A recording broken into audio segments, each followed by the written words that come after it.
In this video, I'm going to try to demonstrate how to use the 4K feature on your camera to give you some more options when you're editing, even if you're planning to go to 1080p in your final product. Getting started, the first consideration is how you frame up the actual video. And so in the clip that I'm going to work with, you can see I've put the subject more or less in the middle of the screen. The reason I did this, you'll see when we get to some of the things that you can do with the 4K video. So with the subject in the middle of the frame, you can shift the subject back and forth into more of the traditional, 1/3 positions. So we can do that because we're shooting in 4K. We have all of this room over here that we can work with. We can come up with different effects on the clip. So there's the original clip, the way it looked. And what we're going to do now, we're going to begin making some edits to the clip. When I drag the clips to the timeline, they usually come in with the scale set at 100. That's taking the 4K video into the 1080p. So if I reduce this to 50. So that's the full frame of the 4K. So now I have a lot of room to work with. This is clearly not necessarily the greatest composition, and so by working in the scale and the position, I can make it more appealing. So I'm gonna bump this up to 75, and I'm gonna move the head over this way a little bit. So I have a vertical and a horizontal position. So this is the horizontal position, this is the vertical. So I'm going to move this over, let's just try 1100. And so that gives us more of a traditional 1/3.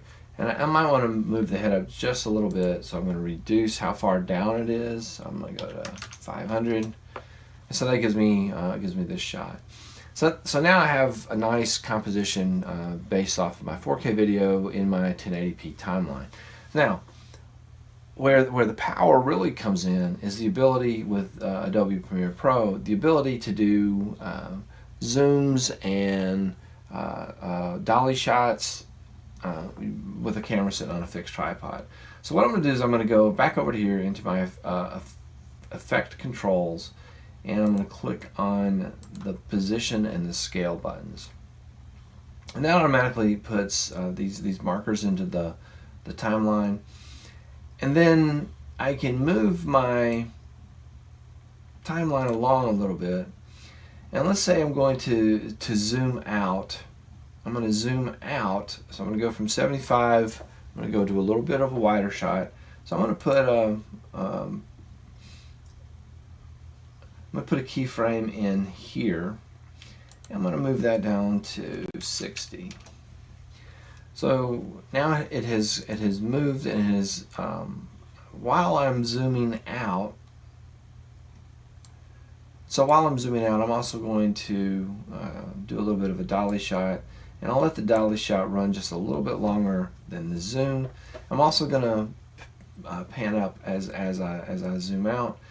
And how do you do that? Well, the 1100, I'm going to move it out to, let's try 1150. And if I click on the position, and let's zoom this out to 25%. If I click on, I can see the actual frame of where my picture is. I really can't go any further to the right. But I can go up a little bit, so I'm going to take the 500 and I'm going to move it up to 450. And so as this plays, the motion is going to go from this composition, it's going to begin to zoom, and it's going to dolly slide a little bit over to the side. Okay, so that is one of the real simple things that you can do. I'm going to zoom it back the other way now. So I'm going to leave the keyframe alone there. I'm going to put in another keyframe for the scale. And I'm going to go out pretty much to the end of the clip, and I'm going to put in keyframes for both. So I'm going to scale it from 60. I'm going to scale it up to 80. And this time I'm going to pan it the other direction. So this keyframe is going to be, I'm going to put it on like 700. Let's see what that looks like. So let's go a little, see if I can go a little bit smaller. And let's just see where, so I've got this much more room. I can go over and to the right. I'm going to go ahead, just for the sake of overemphasizing the point, I'm just trying different combinations until I find, so that's kind of the limit. And I'm going to push it up just a little bit, which means I'm going to reduce how far down it comes down on the page. Alright, and so you can see I'm right on the edge here, but I've still got some room there, but I don't want to go any higher because I don't want to, that would be odd composition. So now I have a dolly shot and zooming both. So when I let this play, here's what the final result looks like.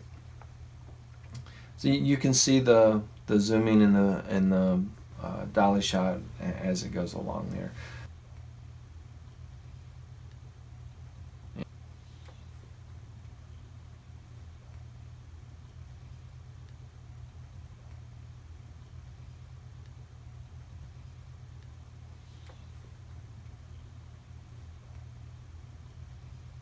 And you can see the zoom in and the zoom out and the way that works. So obviously the finished clip is kind of a nice effect.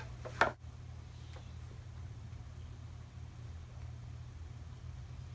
couple of things I'm going to show and then this will be over.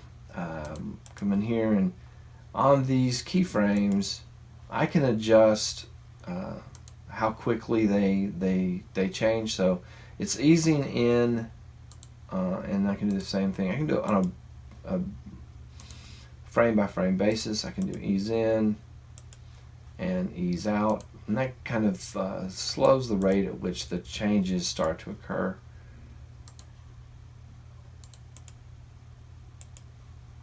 And we'll go make sure this one's on ease out.